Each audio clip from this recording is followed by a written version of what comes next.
ابن ابی حاتم نے اپنی سند سے ذکر کیا ہے کہ ابو المطر نے فرمایا کہ لوگوں نے ابو جعفر باقر کے ہاں یزید بن المحلب کا ذکر کیا اور آپ نماز میں مصروف تھے۔ جب نماز سے فارغ ہوئے تو لوگوں سے سوال کیا کہ تم نے یزید بن المحلب کا ذکر کیا ہے، وہ اس جگہ قتل ہوئے ہیں جہاں سب سے پہلے غیر اللہ کی عبادت کی گئی۔ پھر انہوں نے ودہ کا ذکر کیا کہ وہ نیک اور صالح آدمی تھا اور لوگ ان سے بہت محبت کرتے تھے، تو لوگ ان کی قبر پر جھک پڑے اور وہاں گریہ وزاری شروع کر دی۔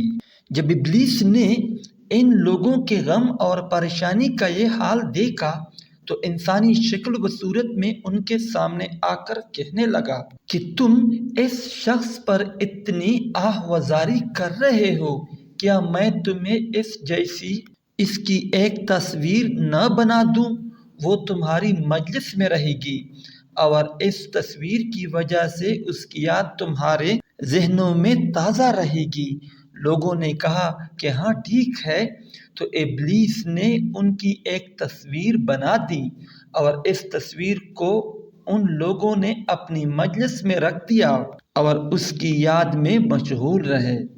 جب ابلیس نے دیکھا کہ وہ لوگ اس تصویر کے ساتھ زیادہ مگن رہنے لگے ہیں اور دیوانہ وار فریفتہ ہیں، تو پھر ان سے کہا کہ کیا میں یہ تصویر ہر ایک کے لیے الگ الگ نہ بنا دوں اور وہ ہر ایک کے گھر میں رہے گی اور اس طرح تم اس کو اچھی طرح یاد رکھ سکو گے۔ انہوں نے کہا ہاں۔ اب شیطان نے ہر گھر کے لیے الگ الگ ایک ود مورتی بنا دی۔ اس طرح وہ لوگ اس نیک شخص کی یاد میں مصروف رہے اور ان کی اولاد یہ دیکھتی رہی۔ اس طرح نسل در نسل یہ سلسلہ چلتا رہا۔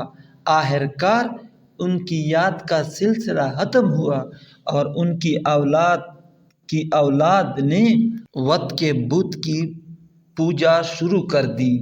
تو سب سے پہلے اللہ کے سوا اس بت کی پرستش کی گئی۔ تو اس روایت کے مضمون سے معلوم ہوا کہ مذکورہ تمام بتوں کی کسی نہ کسی نے عبادت کی ہے۔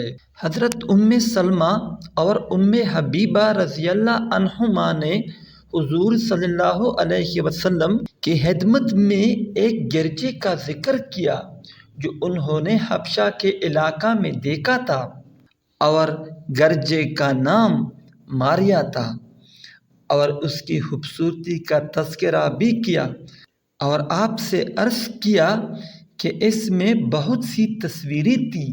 تو آپ صلی اللہ علیہ وسلم نے ارشاد فرمایا کہ ان میں جب کوئی نیک آدمی فوت ہو جاتا تو وہ اس کی قبر پر مسجد بنا لیتے اور اس میں اس شخص کی تصویر بنا کر رکھ لیتے۔ یہ اللہ کے ہاں اللہ کے محبوب میں سے بدترین لوگ ہیں۔